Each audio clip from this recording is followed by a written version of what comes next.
I worked for years to buy my beach house. My family called it ours and planned a wedding there without asking. When I refused, my mom stood up and grabbed my daughter and shouted, "If you don't do as I say, then something will happen which will end badly for you both." While my dad had me pinned down and my sister agreed, "Shut up and do as they say, it's your right to give it." And while she slapped me. But as soon as my husband saw what was happening through the window, they went white trying to explain to him, "She wasn't listening to us, son." But he didn't say anything and started to destroy their lives. I'm Ruby, and this is the story of how my family's greed and entitlement cost them everything they held dear. It's been 2 years since the incident, and I'm finally ready to share what happened and how my husband Simon systematically dismantled their lives piece by piece. Let me start from the beginning. Growing up, I was always the responsible one in my family. My parents, Evelyn and Vincent, had this twisted dynamic where they expected me to be the family breadwinner while my older sister Ingrid got to coast through life without any real responsibilities. From the time I was 16, I worked part-time jobs to help with household expenses while Ingrid spent her days shopping and dating. My parents owned a small accounting firm that was perpetually struggling. They were terrible with money, constantly making poor business decisions and living beyond their means. Every few months, they'd come to me with their hands out, expecting me to bail them out with whatever savings I had managed to scrape together. I met Simon when I was 25. He was different from anyone I'd ever dated, kind, supportive, and most importantly, he saw through my family's manipulation immediately. He had a successful career in software development and came from a loving, functional family. When we got married 3 years later, my family saw dollar signs.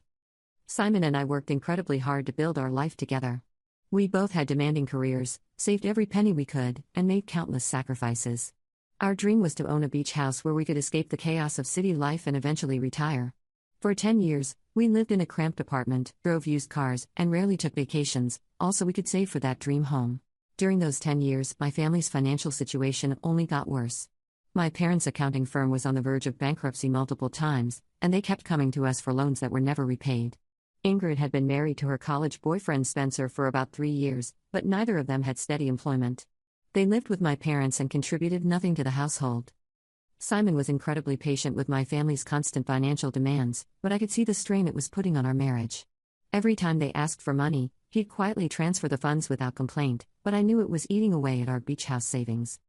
Finally, after years of sacrifice and hard work, we had enough for a down payment. We found the perfect property, a beautiful 4-bedroom beach house about 2 hours from the city. It had a stunning ocean view, a wraparound deck, and enough space for Simon and me to host friends and maybe start a family of our own.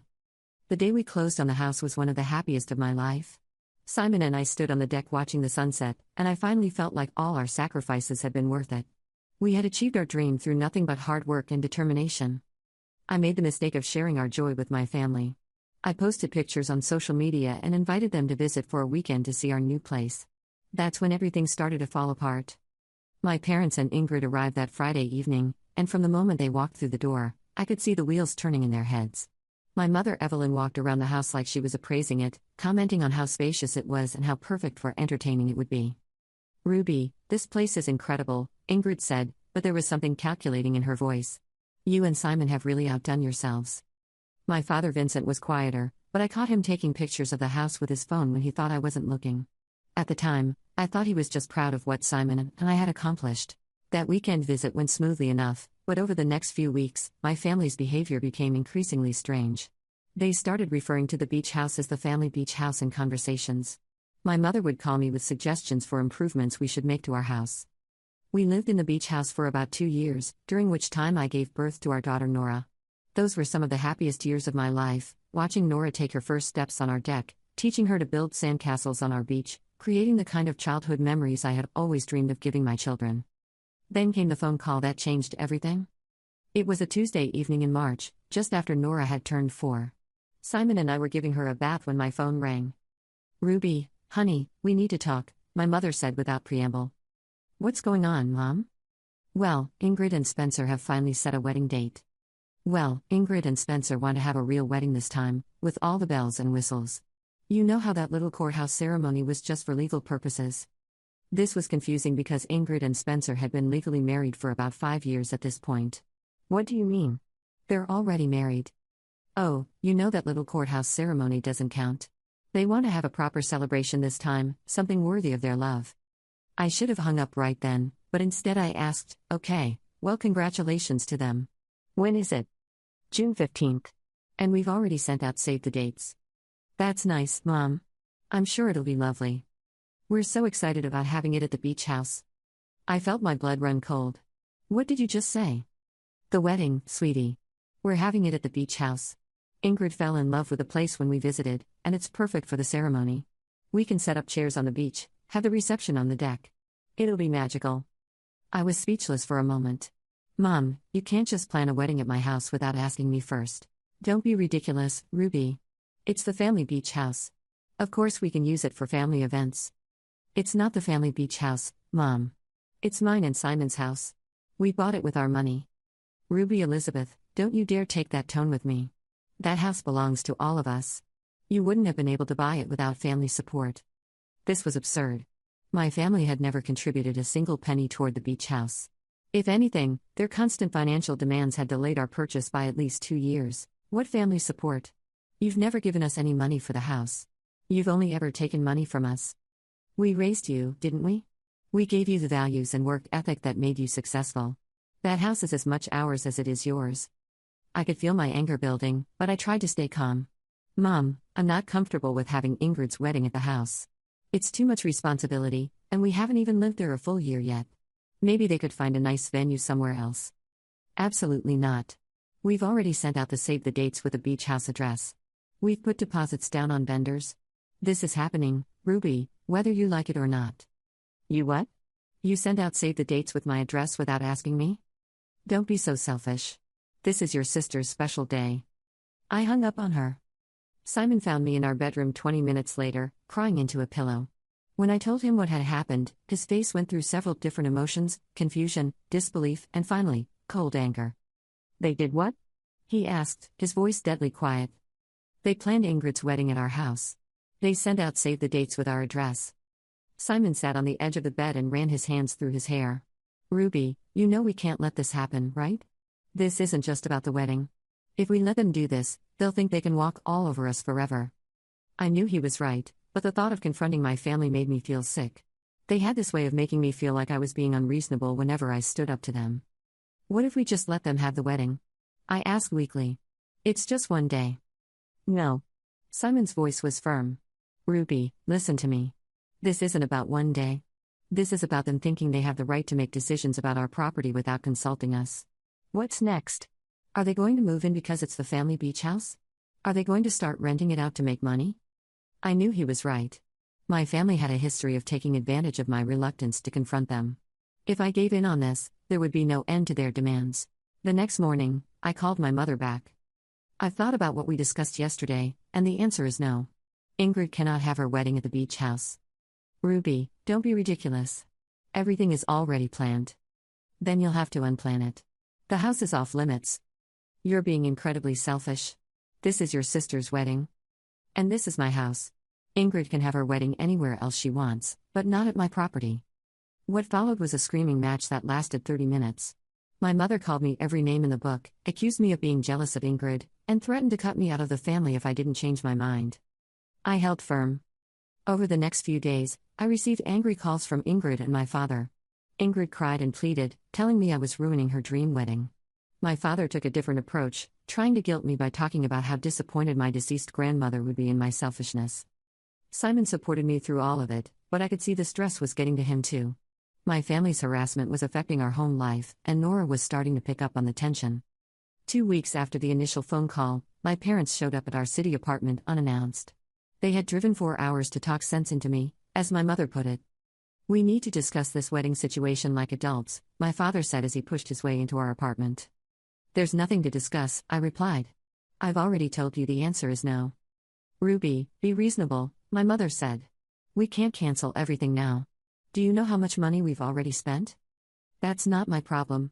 I never agreed to host the wedding in the first place. This went on for over an hour. They alternated between guilt trips, threats, and attempts at manipulation. Finally, Simon stepped in. I think it's time for you to leave, he said calmly. Stay out of this, Simon, my father snapped. This is a family matter. Ruby is my family. Nora is my family. You need to leave our home. My parents finally left, but not before my mother delivered one final threat. If you don't reconsider, Ruby, you're going to regret this decision for the rest of your life. I thought that was the end of it. I was wrong. 3 days later, we received a certified letter from a lawyer representing my family. They were claiming that they had an ownership interest in the beach house because of the substantial financial support they had provided over the years. They were demanding access to the property for Ingrid's wedding and threatening to take legal action if we refused. Simon was livid. He immediately contacted our attorney, who assured us that my family's claims were baseless. We had documentation showing that every penny for the beach house had come from our own savings and income. Any money my family had given us over the years had been for completely unrelated expenses, and most of it had been repaid anyway. Our lawyers sent a cease and desist letter to my family's attorney, but the damage was done. They had escalated this from a family disagreement to a legal battle. A week later, we decided to take Nora to the beach house for a long weekend.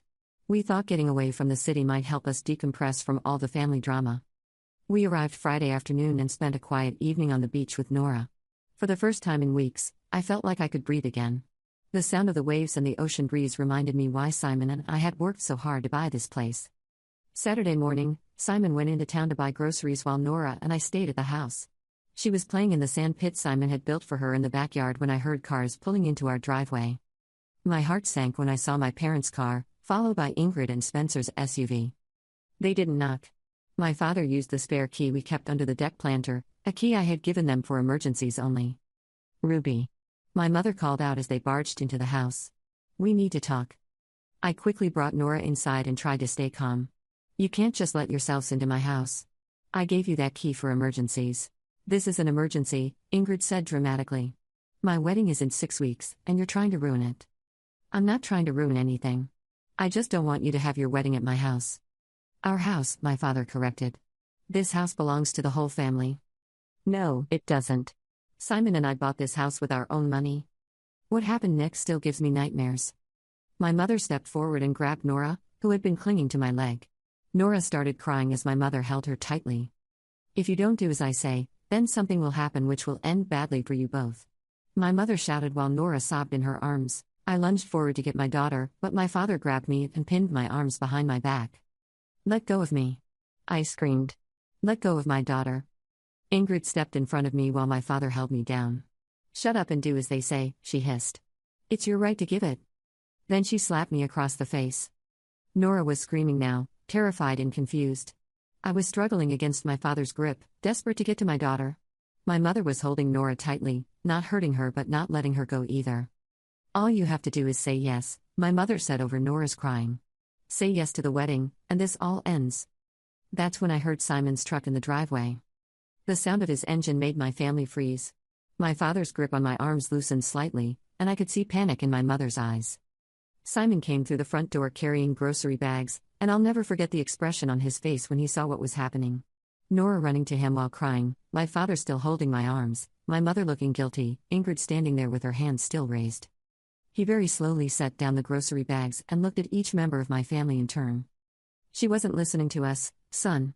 My father said quickly, finally releasing my arms. We were just trying to make her see reason about the wedding. Simon didn't say anything. He just picked up Nora and held her close while she cried into his shoulder. He looked at the red mark on my face where Ingrid had slapped me, then looked back at my family. Still without saying a word, he handed Nora to me and walked over to where my mother was standing. Get out of my house, he said quietly. Now Simon, let's not overreact, my mother said, trying to smile. This is just a family disagreement.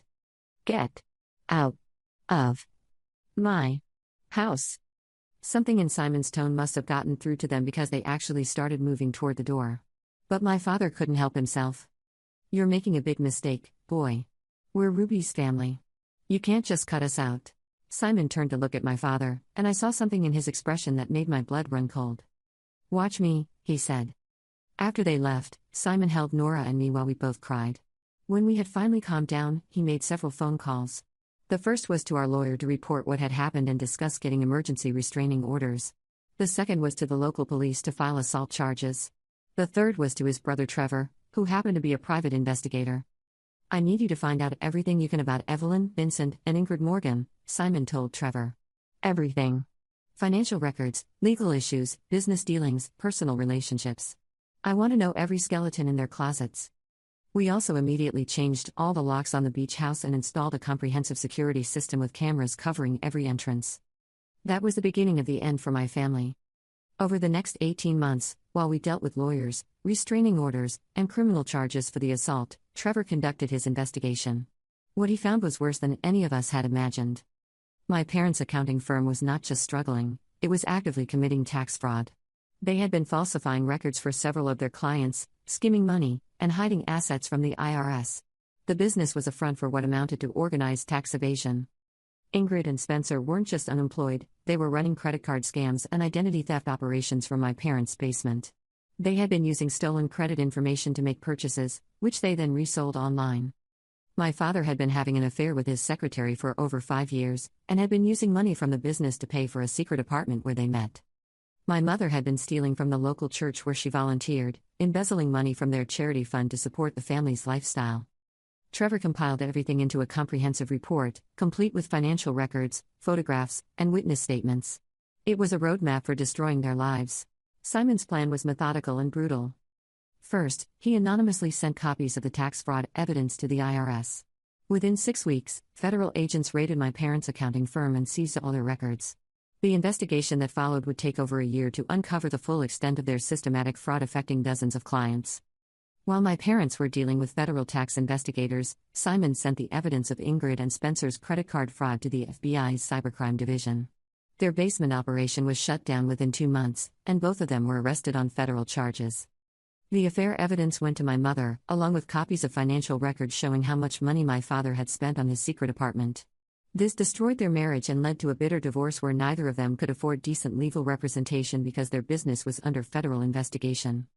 The church embezzlement evidence went to both the local police and the church leadership. My mother was immediately terminated from her volunteer position and faced both state criminal charges and a civil lawsuit from the church. But Simon wasn't done. He also used his connections in the tech industry to make sure my family's legal troubles were well documented online. Every arrest, every court filing, every news article about their crimes was compiled and made easily searchable.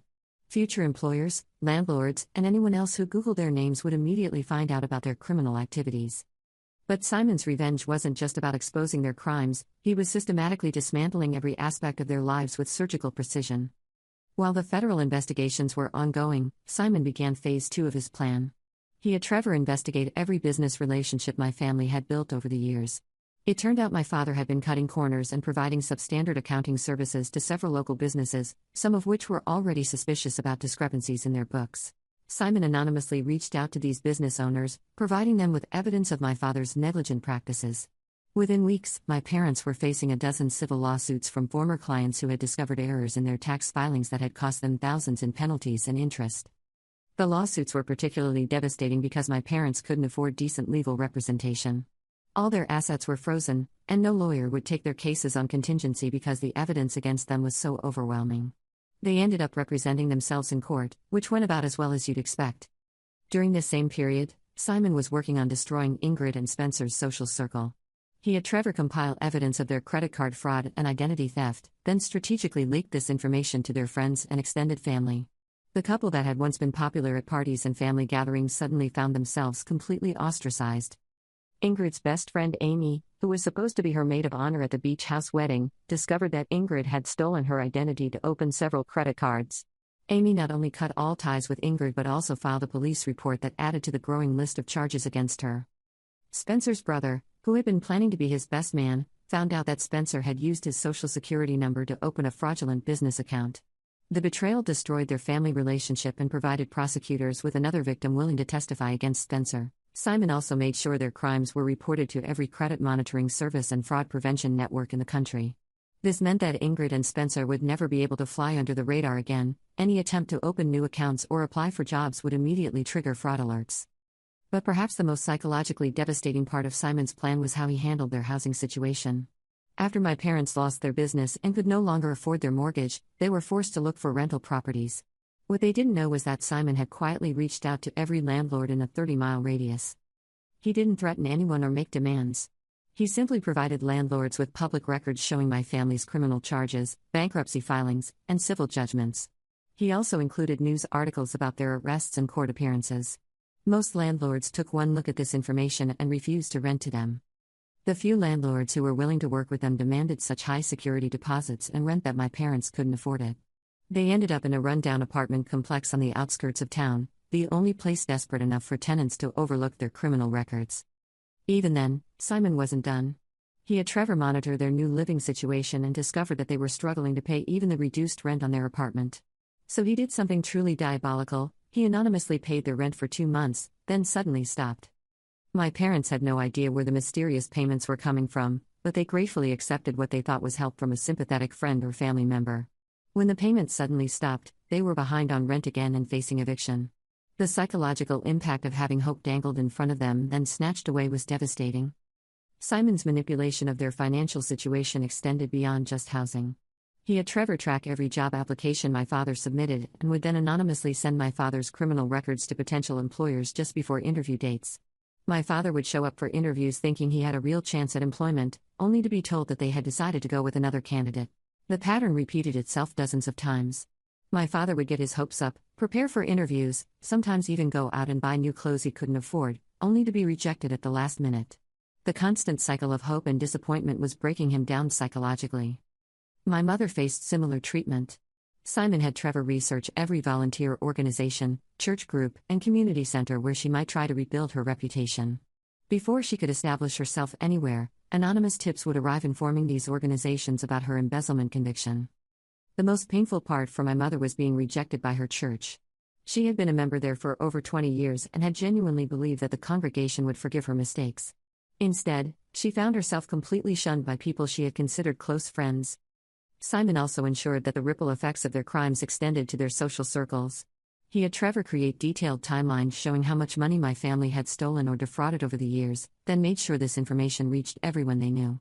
Friends who had lent them money, relatives who had trusted them with financial advice, business associates who had recommended their services, everyone learned exactly how they had been betrayed.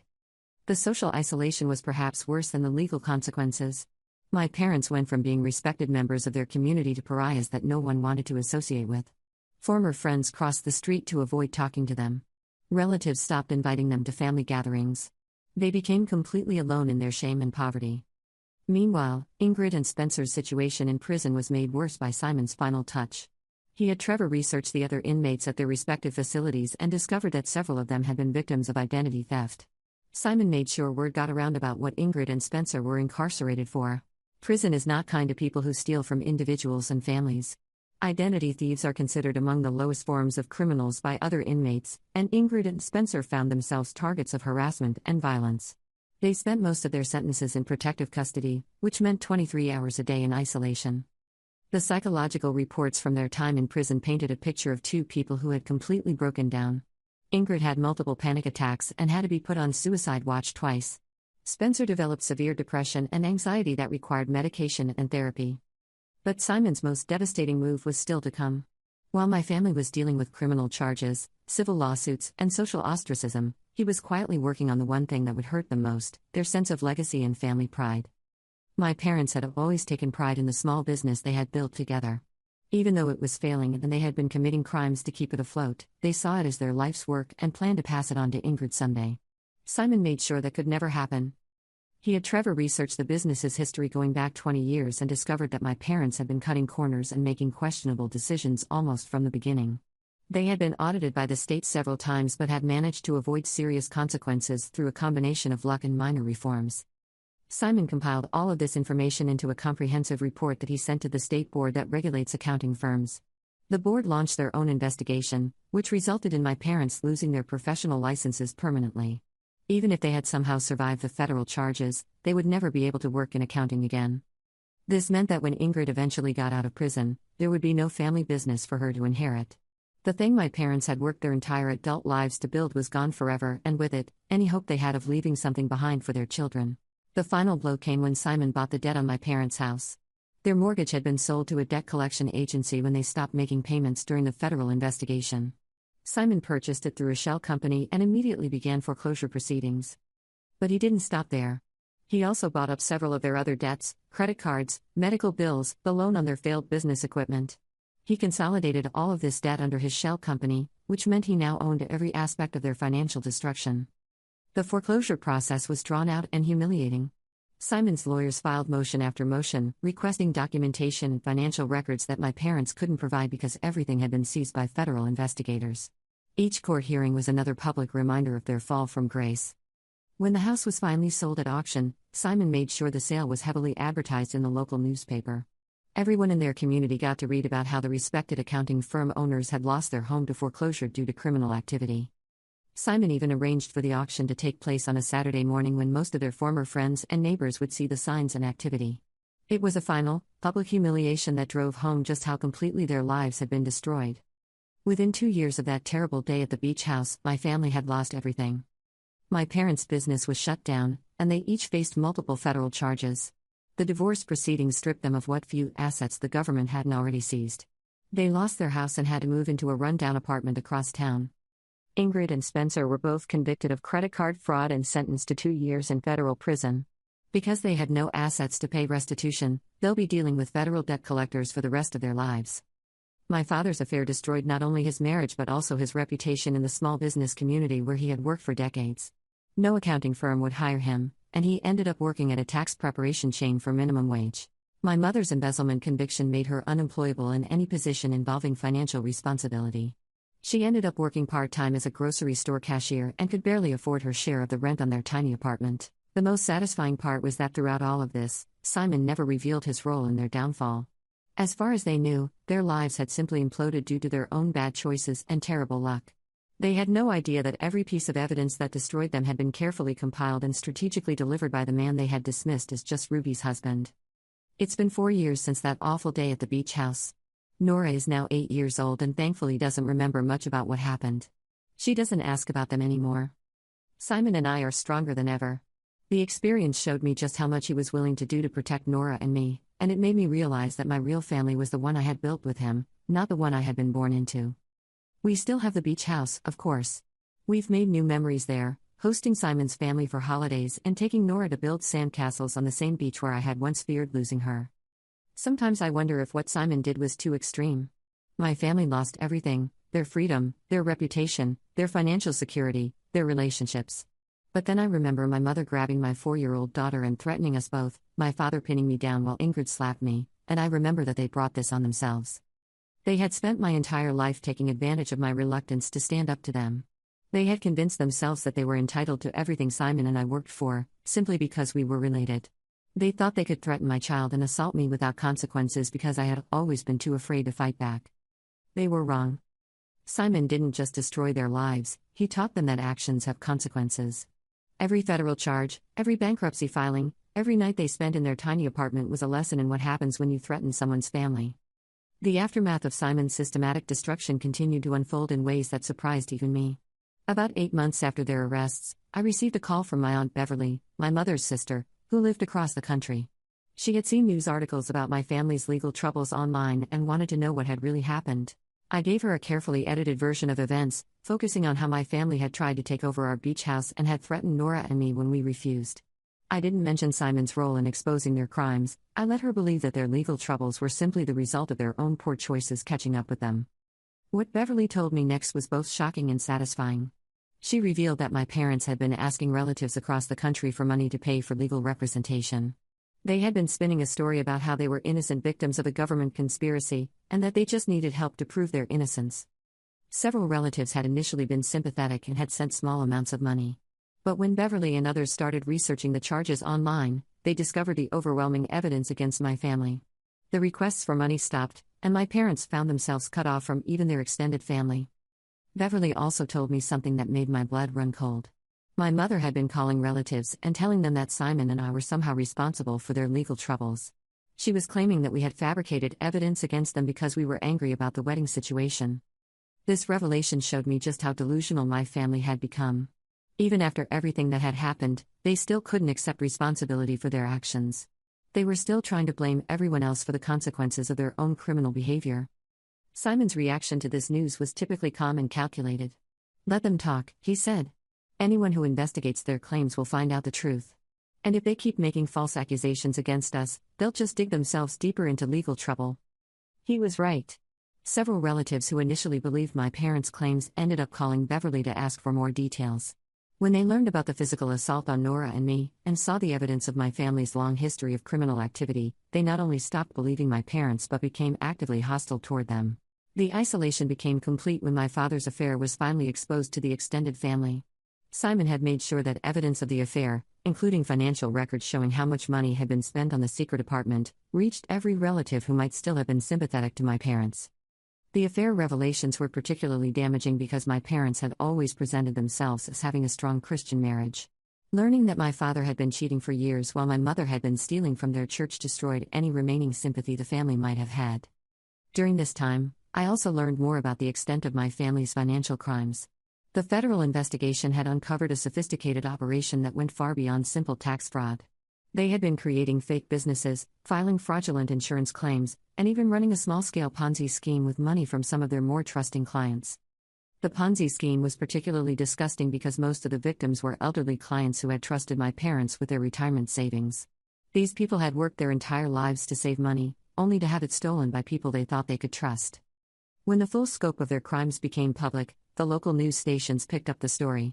I watched from our apartment as my parents were walked out of the courthouse after one of their hearings, their faces on the evening news for everyone to see.